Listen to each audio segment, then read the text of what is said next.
Welcome back to A&Q. We are addressing some fascinating spiritual questions that then spur on new ones, and today's is no exception. What does the Bible say about near-death experiences? Now first, a near-death experience, or an NDE, is a term that describes what a person experiences in the moments just before death or while unconscious or in a coma, but then miraculously that person survives and lives to talk about what he or she saw and felt. Now, oftentimes people report an overwhelming sense of peace, visions of loved ones, or even a kind of life review. These cases have been documented, and many of them simply defy explanation. And maybe you've heard about cases like this, and that's why you're asking this question. So, what does the Bible say about these unique experiences? Well, it turns out not a lot.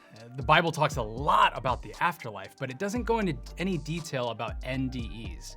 Now, having said that, the New Testament in particular is very concerned with the hope we can have in eternity.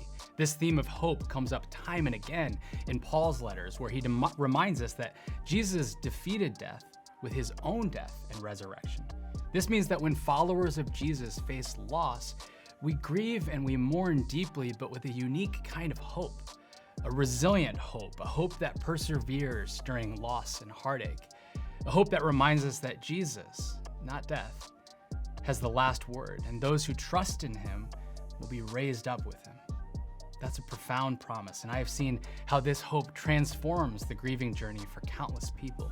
So whether we're talking about a near-death experience or the grief that follows the death of a loved one, our hope is in Jesus, who overcame death once and for all. But you may still be asking, well, what about those who claim to have near-death experiences? I mean, many of the NDEs that you hear about or you read about include visions of the afterlife, and the Bible does have a lot to say about that. Visions of the heavenly realm pop up in Old Testament books like Ezekiel and Daniel, and in the New Testament, John and Peter and others receive visions from God. The Bible is chock full of stories about God reaching into our world to get our attention. And maybe NDEs are similar to visions like that. You might be picking up on a theme here, but when it comes to stories of people's near-death experiences, we really don't know absolutely certainly if they offer a true picture of the afterlife. What we do know is that Jesus was the one who tasted death's sting and rose again, and he has given us the Bible, his word, to guide us in this life. And that means that regardless of a person's testimony or near-death experience account, we need to compare what they say to the truth of God's word. We approach all of these accounts with humility and continually go back to the scriptures as our final authority and guiding light. And what we'll find in his word is that Jesus is the one who offers us the promises of eternity. And just as he assured the thief on the cross, who in his very final moments before death acknowledged Jesus as the Son of God, so he offers us the same promise. Truly I tell you, he said, today you will be with me in paradise. And so we can know that however close to death we get, whether in a near-death experience or simply in the last days of our lives, Jesus invites us to see that he alone is the way to heaven.